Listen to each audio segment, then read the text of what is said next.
Hi friends, welcome to Akshaya dot com. இன்றைக்கி இந்த வீடியோவில் ரொம்பவே சிம்பிளாக செய்யக்கூடிய ஒரு டிஃப்ரெண்ட்டான ஈஸியான ரெசிபி. இது வரைக்கும் இந்த மாதிரி செஞ்சே இருக்க மாட்டீங்க. தக்காளி மலிவாய் கிடைக்கும் போதே செஞ்சு வச்சுட்டிங்கன்னா போதும், ஒரே நொடியில் மொத்தமும் காலி பண்ணிவிடுவாங்க. வாங்க எப்படி செய்யறதுன்னு பார்க்கலாம். அதுக்கு இட்லி பாத்திரத்தில் அடியில் ஒரு டம்ளர் தண்ணி ஊற்றி சூடானது இது மாதிரி இட்லி பிளேட்டை வச்சுடுங்க. உங்ககிட்ட ஸ்டீமர் இருந்தால் கூட அதில் கூட தக்காளி நீங்கள் ஸ்டீம் பண்ணி எடுத்துக்கலாம். இப்போ இந்த ரெசிபி செய்யறதுக்கு 1/2 கிலோ அளவுக்கு நல்ல பழுத்த தக்காளி பழமாக எடுத்துக்கங்க. அதை நல்ல ஒரு முறை கழுவி எடுத்து இது மாதிரி 4-3 கீரி எடுத்துக்கங்க. அப்போ தான் வெந்த பிறகு தோல் உரிக்க ஈஸியாக இருக்கும். இப்போ 1/2 கிலோ தக்காளி பழத்தையும் இட்லி பிளேட்டில் அடிக்கிட்டு இட்லி பாத்திரத்தை மூடி அடுப்பை ஹை ஃப்ளேமில் வச்சு ஒரு 5 நிமிஷம் வேக விட்டு எடுத்துக்கங்க. பாருங்கள், வெந்து நல்லா தக்காளி சாஃப்டாக தோல்லாம் உறிஞ்சி வந்திருக்கு பாருங்கள். இப்போ இந்த தக்காளி எல்லாத்தையுமே எடுத்து பிளேட்டில் மாற்றிக்கங்க. மாற்றி லைட்டாக ஆறட்டும். ஆறின பிறகு இதோட மேல் தோல் எல்லாத்தையும் உரித்து எடுத்து வச்சுக்கோங்க. எல்லாத்தையுமே பிளேட்டில் மாற்றி ஓரளவுக்கு ஆறி வரட்டும். இதே நீங்கள் 1 கிலோ 2 கிலோ கூட செஞ்சு வச்சுட்டிங்கன்னா அதிக நாள் ஸ்டோர் பண்ணி வச்சு சாப்பிட்லாம். சூப்பராக அருமையாக இருக்கும். இனி கடை பக்கமே போக மாட்டீங்க. வீட்லேயே ஈஸியாக இந்த மெத்தடில் ஒரு தடவை செஞ்சு வைங்க. இப்போ இது கூட சேர்க்கறதுக்கு மிக்சர் ஜாரில் 100 கிராம் கல்கண்டு சேர்த்துட்டு கூடவே 3 ஏலக்காய் சேர்த்து நல்லா பவுட்ரு பார்த்துக்கு அரைச்சி எடுத்துகிட்டு வந்துடுங்க. இப்போ அரைச்சி எடுத்துகிட்டு வந்தால் கற்கண்டு பொடியை ஒரு பவுலில் மாற்றிக்கங்க. மாற்றிட்டு இப்போ அதே மிக்சர் ஜாரில் சின்ன துண்டு பீட்ரூட்டை கட் பண்ணி சேர்த்துக்கங்க. நல்ல ஒரு கலர் கொடுக்கும். இது கூடவே நம்ம வேக வச்சு தோல் உரித்த தக்காளி எல்லாத்தையுமே சேர்த்துக்கங்க. சேர்த்துட்டு தண்ணிலாம் சேர்க்காம இதை நல்ல மையாக அரைச்சி எடுத்துகிட்டு வந்துடுங்க. அரைச்சி எடுத்துகிட்டு வந்ததை இது மாதிரி வடிகட்டி சேர்த்துக்கங்க. அப்படியே சேர்த்திங்கன்னா அதில் கொஞ்சம் விதைகள்லாம் இருக்கும், தக்காளியோட விதைகள்லாம். அதனால் இது மாதிரி வடிகட்டி ஒட்டை பிழிஞ்சு எடுத்து நம்மளுக்கு ஜூஸ் மட்டும்தான் தேவை. இது மாதிரி நல்லா வடிகட்டி எடுத்த பிறகு இந்த வேஸ்ட்டை நீங்கள் கீழே ஊற்றிடாதீங்க. தண்ணியில் கலந்து செடிகளுக்கு உரமாக ஊற்றிக்கலாம்.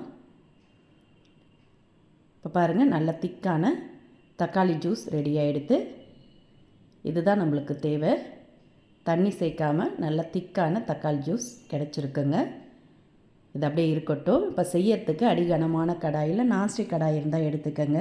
அதில் 1 டீஸ்பூன் அளவுக்கு நெய் சேர்த்துக்கங்க. நெய் சேர்த்து சூடானதோ இதில் கொஞ்சமாக முந்திரி பருப்பு, நீங்கள் பாதாம் இருந்தால் கூட சேர்த்துக்கலாம். நட்ஸ் உங்களுக்கு கூடுதலாகவோ கம்மியாகவோ உங்கள் விருப்பத்துக்கு ஏற்ப சேர்த்து நல்லா கொஞ்சம் பொன்னிறமாக செவந்து வந்ததும் இதை அப்படியே பவுலில் மாற்றி எடுத்து வச்சுக்கோங்க. இது மாதிரி ஒரு பவுலில் மாற்றி எடுத்து வச்சுட்டிங்கன்னா கடைசியாக சேர்த்துக்கலாம். இப்போ அதே நெய்யில் நம்ம வடிகட்டி வச்சுருந்தோம்ல தக்காளி ஜூஸ் அப்படியே சேர்த்துக்கங்க. சேர்த்து நல்லா ஒரு முறை கலந்துட்டு இதை அப்படியே மூடி வச்சுடுங்க. மூடி அடுப்பை ஹை ஃப்ளேமில் வச்சு ஒரு 2 நிமிஷம் கொதிக்க விடுங்க. கொஞ்சம் அதில் இருக்க ஈரெல்லாம் வற்றி திக்காகட்டும். இது மாதிரி மூடி கொதிக்க வச்சிங்கன்னா அடுப்பு மேலெலாம் தெறிக்காமல் இருக்கும். பாருங்கள், சரியாக 2 நிமிஷம் ஆன பிறகு திறக்கிறேன். கொஞ்சம் அதில் இருக்க நீர் வற்றி திக்காக வந்திருக்கு. இப்போ இதில் நம்ம பொடிச்சு வச்ச கற்கண்டு பொடியை சேர்த்துக்கங்க. நீங்கள் இதுக்கு பதிலாக நாட்டு சக்கரை கூட சேர்த்து செய்யலாம். இன்னும் கொஞ்சம் டார்க்காக இருக்கும். இது சேர்த்து செஞ்சிங்கனாலும் நல்ல ஒரு ஹெல்த்தியாக இருக்கும். டேஸ்ட்டும் அருமையாக இருக்கும். இப்போ சேர்த்து நல்லா ஒரு முறை கலந்துட்டு திரும்பவும் மூடி ஒரு 2 நிமிஷம் குக் ஆகட்டும். அடுப்பை ஹை ஃப்ளேமில் வச்சு கொதிக்க விடுங்க. இப்போ 2 நிமிஷம் ஆன பிறகு திறந்திங்கன்னா நல்லா வற்றி நல்லா திக்காகி ஜாம் பதத்துக்கு வந்திருக்கு பாருங்கள். இது ஆறுச்சுன்னா இன்னும் கொஞ்சம் திக்காகும். அதனால் இந்த ஸ்டேஜில் அடுப்பை ஆஃப் பண்ணிவிடுங்க. இப்போ இதில் நம்ம நெய்யில் வறுத்த முந்திரி பருப்பை சேர்த்து நல்லா கலந்துட்டு அடுப்பை ஆஃப் பண்ணி இதை ஆற விட்டுடுங்க. ஆறின பிறகு இதை ஒரு ஏட்டை பாட்டிலில் மூடி ஸ்டோர் பண்ணி வச்சிங்கனாலே போதும். நீங்கள் 1 மாதம் வரைக்குமே வச்சு சாப்பிட்லாம். அருமையாக இருக்கும், கெட்டு போகாது. இதை நீங்கள் தோசையோட, இட்லியோட, சப்பாத்தி, ப்ரெட்டு எல்லாத்துக்குமே சைடிஷாக தொட்டு சாப்பிட்லாம்.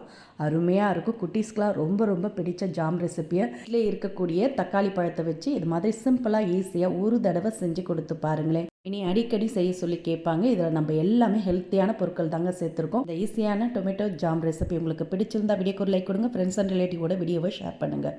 மறக்காமல் நம்ம சேனலையும் சப்ஸ்கிரைப் பண்ணி வச்சுக்கோங்க. நன்றி, வணக்கம்.